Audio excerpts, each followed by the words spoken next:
बताता हूँ, तुम बादशाहों की हिस्ट्री लेकर के बैठो। इतनी फौज लेकर के आया, इतनी जगह तोड़ा, इतनी जगह मारा, इतनी जगह हुकूमत कायम किया, लेकिन एक मर्द कलंदर गरीब नवाज की जब तारीख पढ़ोगे, ना उसके आगे पीछे कोई फौज थी, ना हाथी घोड़े थे, न तलवार भाले थे, कुछ नहीं। 8 फकीरों की जमात दिल्ली से दाखिल हो रही थी। उस वक्त का दौर ये था, शहाबुद्दीन गौरी जो शिकस्त खाकर वापस जा रहा था, एक फौजी शहाबुद्दीन गौरी का इन बाबाओं को देखा, ये गरीब नवाज के साथ आने वाले दुर्वेशों को देखा, पूछा बाबा किधर जा रहे हो? बाबा छोटी बात नहीं करते थे, बाबा ने कहा हिंदुस्तान फतह करने जा रहे हैं। सुभान अल्लाह, सुभान अल्लाह। अजीब बात है, गुदड़ी पहने हुए पैबंद लगे कपड़े हैं और बात कर रहे हैं हिंद फतह करने की। वो जोर से हंसा, कहा मारा, कहा बाबा जी आपको पता है हमारा बादशाह बहुत बड़ी फौज लेकर के कई बार आया है, हमले भी हुए, यहाँ बड़े सख्त सरजमीन है, हम शिकस्त खा करके जा रहे हैं और तुम गुदड़ी पहने हुए लोग हिंदुस्तान फतह करने की बात करते हो। तब मोइनुद्दीन हसन चिश्ती संजरी अजमेरी गरीब नवाज ने ये फरमाया था, फर्क तेरे बादशाह में और मुझ में ये है, तेरा बादशाह हाथी घोड़ों के भरोसे जाता है, मोइनुद्दीन सिर्फ अल्लाह उसके रसूल के भरोसे पर। सुभान अल्लाह। हुजूर से मोहब्बत है या नहीं? मोहब्बत है। अरे मैं अभी कहूँ चंदा तो अभी हुआ है, लेकिन एक और चंदा सैयद हातिम साहब मैं आपको बताऊं, आपके पास लोग 21,000 वाले आए होंगे, 51,000 वाले आए होंगे, लेकिन मैं जब स्टेज पे चंदा करता हूं तो 21,000 51,000 नहीं आते, अपनी गर्दनें हुजूर के कदमों पर निछावर करने के लिए। सुभान अल्लाह, सुभान अल्लाह। आपको क्या क्या चीज परेशान कर रखी? कौन सी चीज परेशान कर रखी है? देख रहे कुछ लोगों को नाचते घूमते देख रहे और उसके बाद परेशान हो रहे, अब क्या होगा, अब क्या होगा? याद रखो, किसी मस्जिद में एक बुत रखने से मस्जिद बुतकदा कभी नहीं बनती। काबे के अंदर 360 रखे गए थे, तब भी काबा काबा ही था। हक़े नारे तकबीर, नारे रिसालत। काबा बदला था, काबा बदला नहीं। काबे का तवाफ भी चलता था, हज भी होता था, अगरचे 360 रखे गए थे, लेकिन काबे को इंतजार था, तो आमिना के लाल का इंतजार था। सुभान अल्लाह। काबे को इंतजार था और फिर वो शख्सियत आ ही गई। मक्का मुकर्रमा के फतह का दिन था, मुस्तफा करीम ने अपने दस्ते नाज से खाने काबा को पाक किया, हर आलाइश को, शिर्क को, कुफ्र को निकाल कर फेंका और काबे को काबा बनाया। मुफ्ती आजम हिंद ने फरमाया है, तुम आए छठी बाजी, फिर रौनक हुई ताजी, काबे को काबा किया, कर डाला था बुतखाना, काबा हुआ फिर काबा, कर डाला था बुतखाना। एक और भी बड़ा मसला है हमारा, कुर्सी का मसला। कुर्सी छोड़ दो तो सब अच्छा हो जाता है। सुभान अल्लाह। अब हमने उस चीज को हटा दिया है जो चीज हमारे और आपके बीच में खलल पैदा कर रही थी। मेरे अजीजों, सादात की बस्ती है और यहां पर आते ही मैं कदम भी फूंक फूंक कर रख रहा था।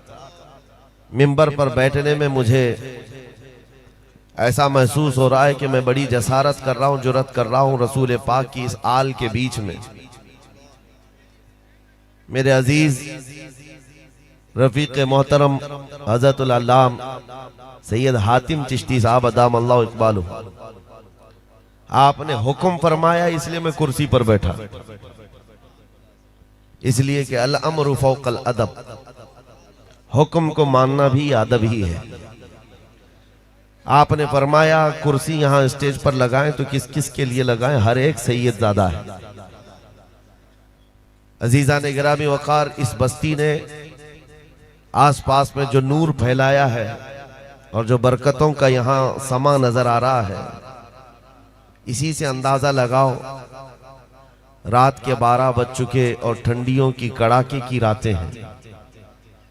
बाहर का टेम्परेचर बहुत कम है, लेकिन अंदर का टेम्परेचर 50 डिग्री से ज्यादा दिखता है। मौसम का टेम्परेचर ठंडी का बहुत कम होगा, लेकिन यहाँ ईमान वालों की हरारत का टेम्परेचर अच्छा खासा बुलंद है। सुभान अल्लाह। हाफिज। ये वजह है कि सादात की बस्ती में बैठे हो और अब तो इंशाअल्लाह ठंडी नहीं लगेगी। लग रही है तो बोले नहीं लगेगी इंशाअल्लाह, 2 बार सिर्फ लब्बैक कहने की देर है, फिर देखें जिसमें हरारत कैसी आती है। सुभान अल्लाह। लब्बैक लब्बैक लब्बैक या रसूल अल्लाह, लब्बैक लब्बैक लब्बैक या रसूल अल्लाह, लब्बैक या रसूल अल्लाह। अजीजान गिरामी, कुरान पाक में रब तबारक व तआला फरमाता है, मैंने आज के दिन तुम्हारे लिए दीन को मुकम्मल कर दिया। यह हज्जतुल विदा में नाजिल होने वाली आयत है, जिस आयत को पढ़ करके यहूदी ये कहते थे, हमारे दीन में अगर ये आयत नाजिल हुई होती तो जिस दिन ये आयत नाजिल हुई वो हमारे लिए ईद का दिन बन जाता, क्योंकि उन्हें पता है कि किसी भी दीन में ये नहीं कहा गया कि कंप्लीट है, सिर्फ रब ताला ने इस्लाम के मुतालिक फरमाया है मुकम्मल है, कंप्लीट है। अल यौम अकमलतु लकुम दीनकुम, मैंने आज के दिन तुम्हारा दीन मुकम्मल कर दिया। वातममतु अलैकुम निअमती, और मेरी नियामतें पूरी दे दिया। व रज़ीतु लकुमुल इस्लाम दीना, और तुम्हें इस्लाम देकर मैं राजी हुआ। रब तबारक व तआला की रजा वाला कोई दीन है तो दीन इस्लाम है। इको कम करो, नात खानों के लिए रखो बस। दीन इस्लाम ये रब तबारक व तआला की मर्जी और उसकी रजा का दीन है। ये तमहीदी कलमात में इसलिए अर्ज कर रहा हूं, किसी को आज के जमाने के हालात देख करके दिल में ये एहसास होने ना लग जाए या नर्वसपन आने ना लग जाए कि मेरे दीन इस्लाम पर चौतरफा हमला हो रहा है, हर जगह से टारगेट इस्लाम है, मुसलमान है, तो कहीं ऐसा तो नहीं कि हमारे यहाँ कोई कमी है। मेरे अजीजों, इस बात का तुम्हारे अंदर ख्याल नहीं आना चाहिए, बल्कि ये सोचो कि हर तरफ से चौतरफा अगर ये दीन निशाने पर रखा जाता है तो हकीकत बात यह है कि कोड़ी से कोई हसद नहीं करता, हुस्न वालों से ही हसद करता है। कोड़ियों से कौन हसद करता है? हुस्न वालों से हसद भी होता है, ये मुहावरा है। दीन इस्लाम में कुछ बात तो है जिसकी वजह से पूरी दुनिया इसके लिए परेशान नजर आती है। हाँ, इस्लाम को जिसने अपना लिया वो सरशार हुआ, और जो अपना नहीं सका वो जलता ही रह गया, और जिंदगी उसकी दोबारा है। वो हर घड़ी इस पर हमला करके, रकीक हमले करते करते इस दीन को खत्म करने की बातें की जाती हैं। मेरे अजीजों, आज जगह जगह मैं जहां जहां जाता हूं सिर्फ इस बात की तरफ कौम को रागिब करना चाहता हूं कि ये दिन तुम्हारे इम्तिहान के हैं। आंधियां जब चलती हैं तो देखा जाएगा कितने कदम मैदान में जमे रहते हैं, तूफानों में कितने लोग खड़े रहते हैं।